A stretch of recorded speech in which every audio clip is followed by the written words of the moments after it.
Mira, yo durante el estallido social usaba mi auto como ambulancia para trasladar a los muchachos heridos en Lo Hermida hacia los puntos de salud. Y también nos movilizábamos en él para ir a sacar perdigones a las 2, 3, 4 de la mañana. Y en enero del 2020 llegan carabineros a incautar el auto diciendo que había otro legítimo dueño.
El auto yo lo había comprado al contado a una automotora y se lo llevan sin tener una orden judicial, sin tener una orden de incautación, y desaparece en la 43 comisaría.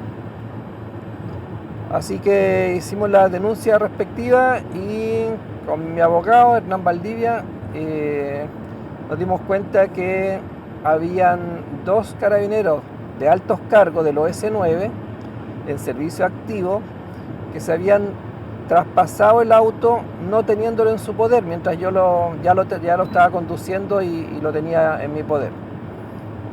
Y por lo tanto un carabinero se lo traspasó a otro carabinero y pidieron que los carabineros de la 43 comisaría, de otros de La Reina, que fueron a mi casa, incautaran el vehículo.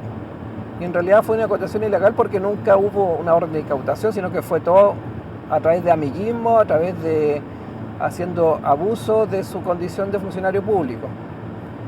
La cosa fue a la Corte de Apelaciones, después a la Corte Suprema, y finalmente se me dio la razón por unanimidad en el fallo de la Corte Suprema respecto a que habían sido vulnerados los derechos constitucionales. Así que se acogió el recurso de protección y se procedió a dar la orden que se me devuelva el auto. Y para allá vamos ahora, así que apareció en Lanco, una comuna en el sur, cerca de Temuco, y que pertenece a la comisaría Panguipulli. Todo el mundo sabe lo que pasó en Panguipulli también, con el malabarista. Así que en ese mundo vamos a tener que ir a buscar el autoambulancia.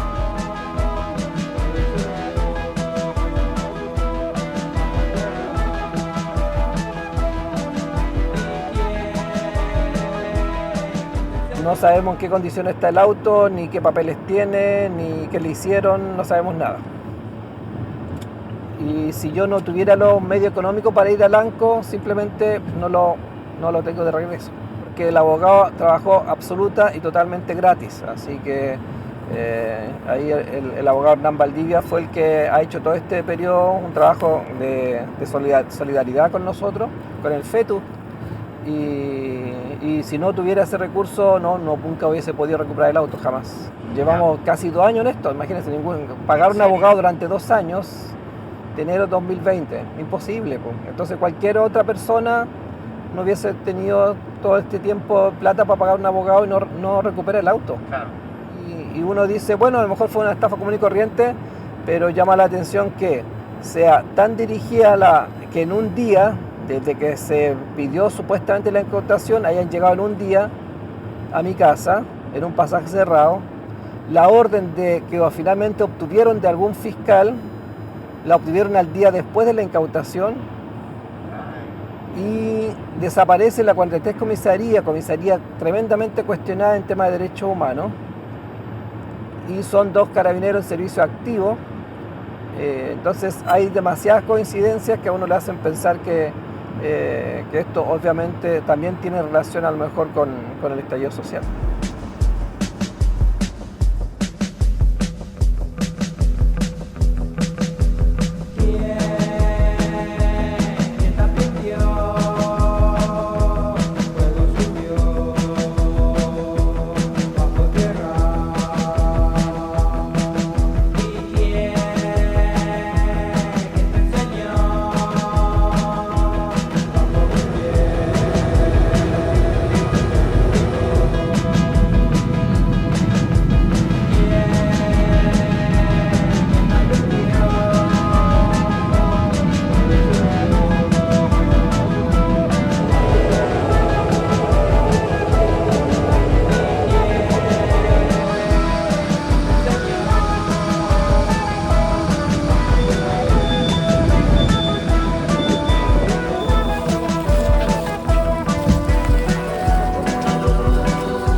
En primer lugar, quizás pues, comentar algo sobre tu propia biografía, ¿no? ¿Dónde naces? Vamos un segundito.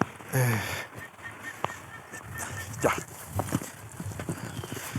Bueno, nosotros somos una familia indígena y yo nací en un pueblo que me sacó mi abuela, que era la partera del pueblo, mi bisabuela, la abuela de mi madre.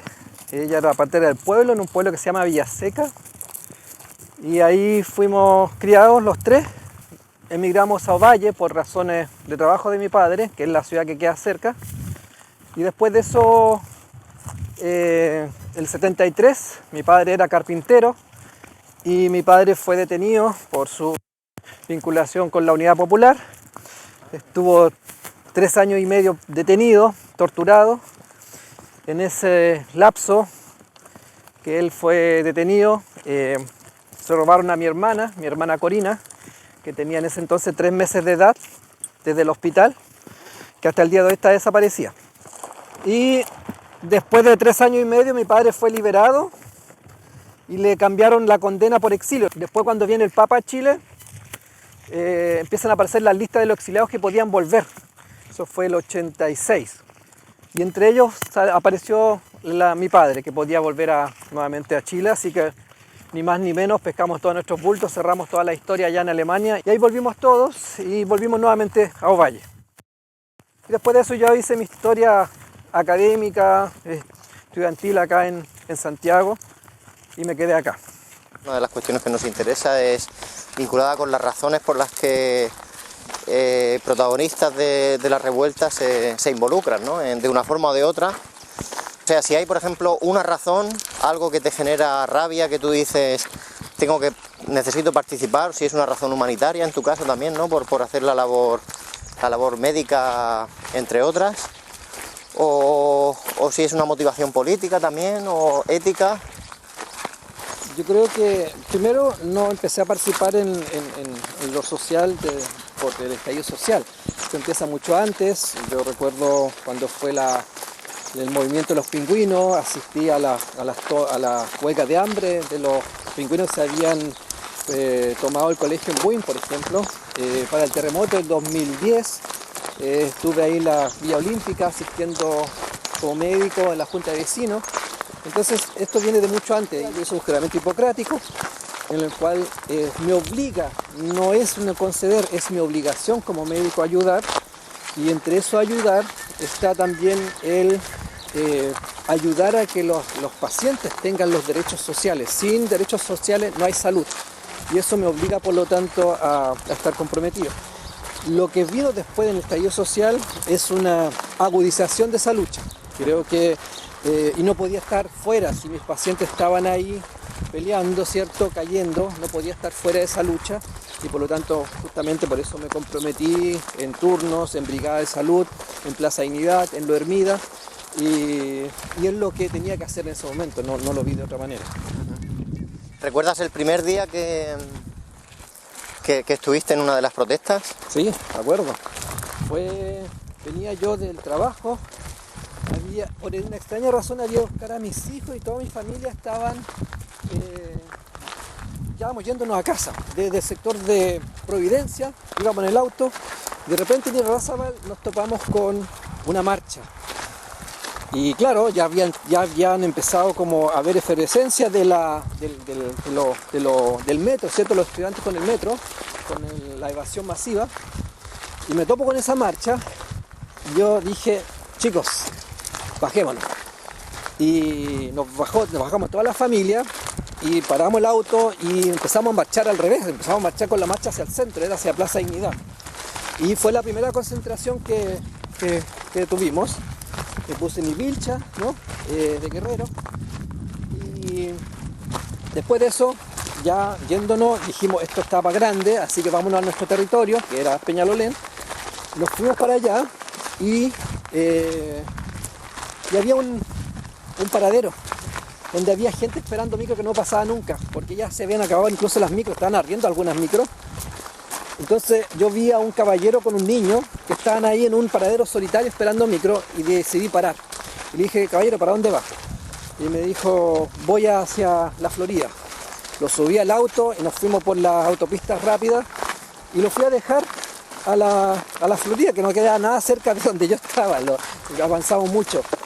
Y cuando volvíamos ya empezaron a arder los metros, ya vimos arder los metros y eso fue el primer día, la verdad que fue bien impactante. Y sabía que algo estaba pasando tremendo en Chile que nunca antes había pasado, que nunca antes yo había visto en ninguna parte. ¿Cuál fue la sensación que tuviste al ver? Porque claro, es algo muy simbólico, ¿no? El metro ardiendo, el metro es la infraestructura básica de una ciudad grande como Santiago, ¿no? ¿Qué te evocó el ver el metro así, de esa forma?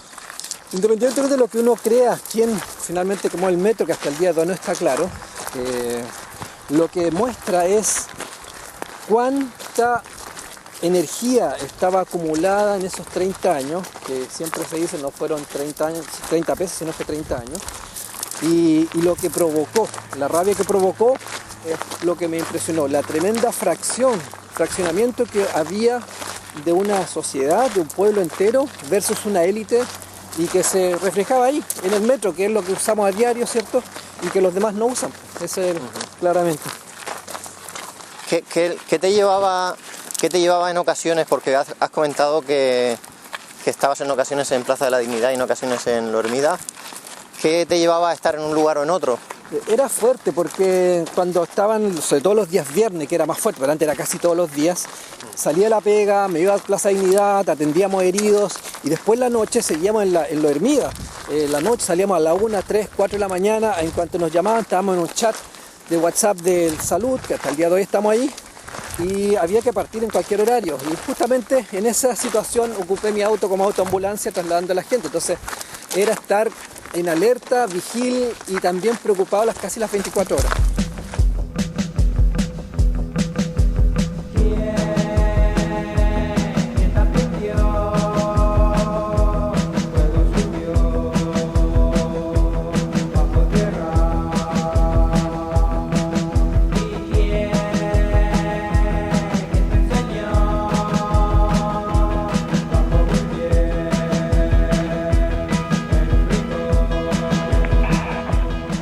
Aquí está Damián y Eduardo, vamos camino hacia Lanco, aguante.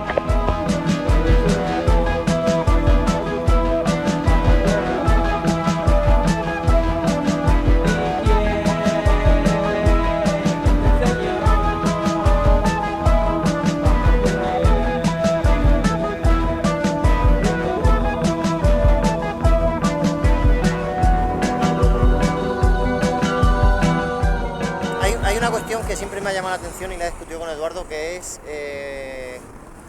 un grupo de personas que hablan de que esto nunca fue un estallido social, sino que fue un estallido delictual, ¿no? Y se vincula un poco todo lo que ha pasado con una ciudad destruida, en llamas, ¿no? Con un cierto anarquismo, sobre todo un cierto nihilismo político, ¿no?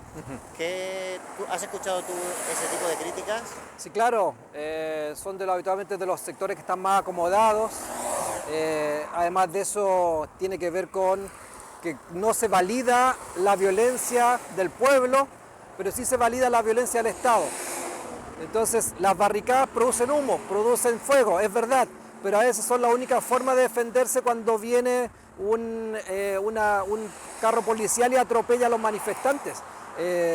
La primera línea que se le acusa de violencia efectivamente es la que permitió que Plaza Dignidad se llenara de manifestantes. Entonces hay que ver un contexto cuando la violencia del pueblo sirve para una defensa de los derechos humanos. Y eso a lo mejor es algo muy cuestionado porque los que están en la plaza, incluyendo los políticos de siempre, sacándose una selfie, ellos no están en la primera línea conteniendo a los carabineros y no podrían estar ahí si los cabros no estuvieran cayendo en la primera línea. Entonces, esa violencia, claro que existe, pero una violencia de clase, una violencia del pueblo que se defiende o se protege.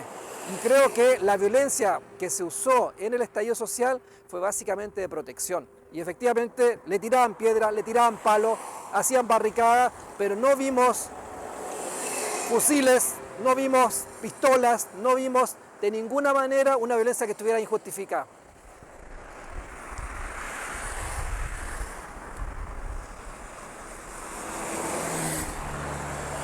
Bueno, estamos esperando acá el bus Bualanco, a ver si nos para alguno que quisiera llevarnos.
Haiche Huanchoy, Haiche Pachi, Haiche Ipachay, Jauco, Chihuinto,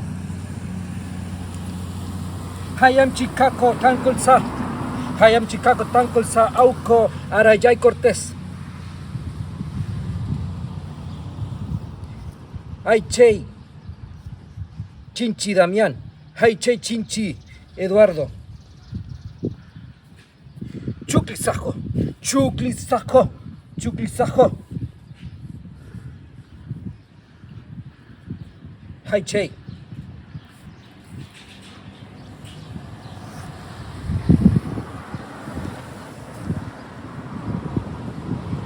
Cheche, Cheche, Cheche.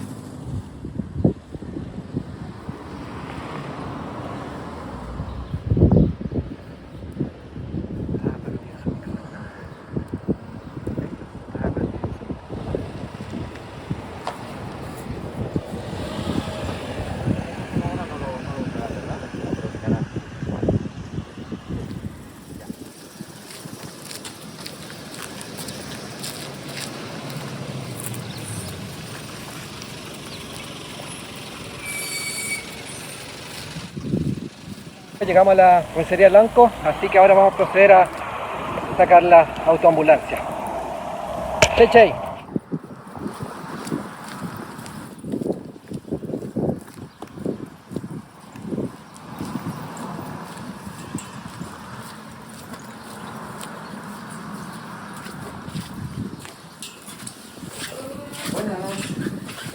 una orden para retiro de un vehículo incautado de la Corte Suprema.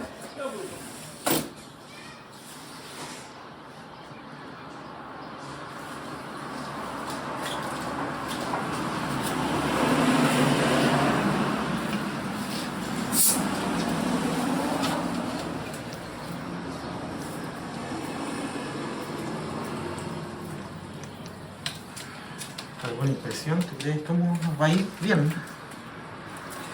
Como nos vaya, hay que seguir hasta el final. Nos va a ir bien.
Ya la sacamos, ya es nuestra. Vencimos, vencimos. Chay, chay.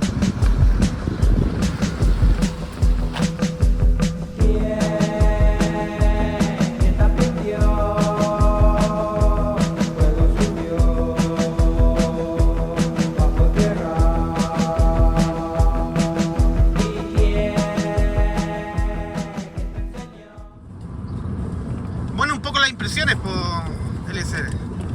¿Qué te parece? Bueno, la felicidad, po.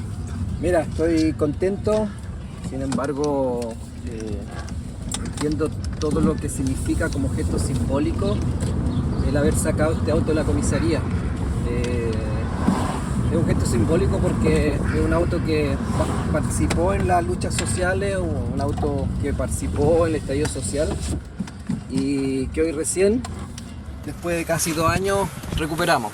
Entonces estoy muy contento, muy emocionado, estaba nervioso respecto a que si realmente íbamos a poder sacarlo, dudamos hasta el último momento, pero aquí lo tenemos y no vamos a minorar la lucha y vamos a seguir hasta que el auto no pueda más.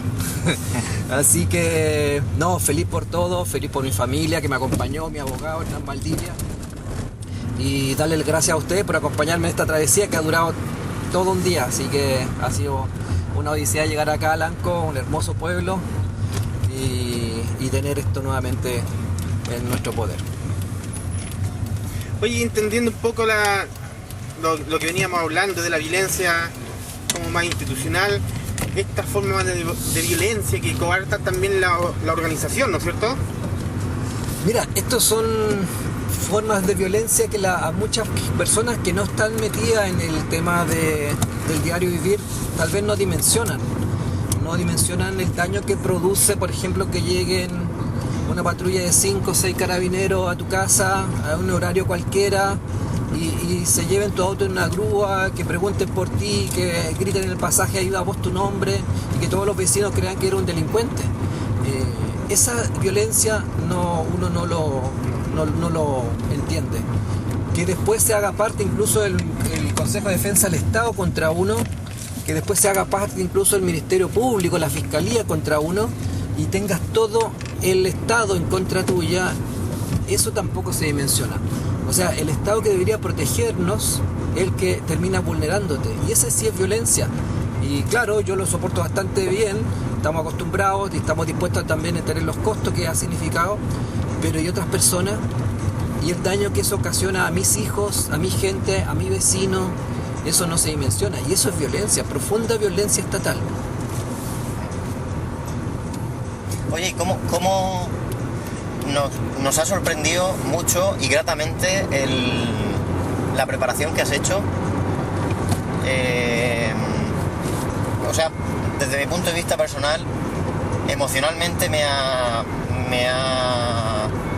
generado una muy buena sensación. No sé cómo describirlo, ¿no? Como me faltan palabras. Pero también en términos cinematográficos ha sido muy bonito. Eduardo lo ha hecho en un plano secuencia. Y claro, tú has entrado ahí como un chicaco de Aguita. ¿Qué supone para esa parte de ti lo que ha pasado, el haber recuperado también el auto?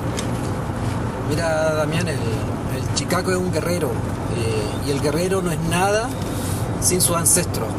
Y por eso, frente a cualquier situación que es importante en nuestra vida, donde va a cambiar nuestra vida, y esto obviamente cambia mi vida, no por el auto, sino por el gesto que eso involucra, contra un Estado, evidentemente tengo que acompañarme de mis ancestros cuando entro a ese espacio. No lo podría ver de otra manera. Mis ancestros, y los de Aguita lo vemos así, nuestros ancestros están todo el rato con nosotros, están en nuestra sangre, están en nuestro aire. El chihuinto es el susurro del viento donde conversan los ancestros, y por lo tanto es la única manera como yo puedo resolver, como yo puedo llenarme de energía, como yo puedo llenarme de sabiduría para enfrentar una situación que pudo haber sido adversa, y no lo dudo. Pero si mis ancestros están conmigo, nada malo me va a pasar.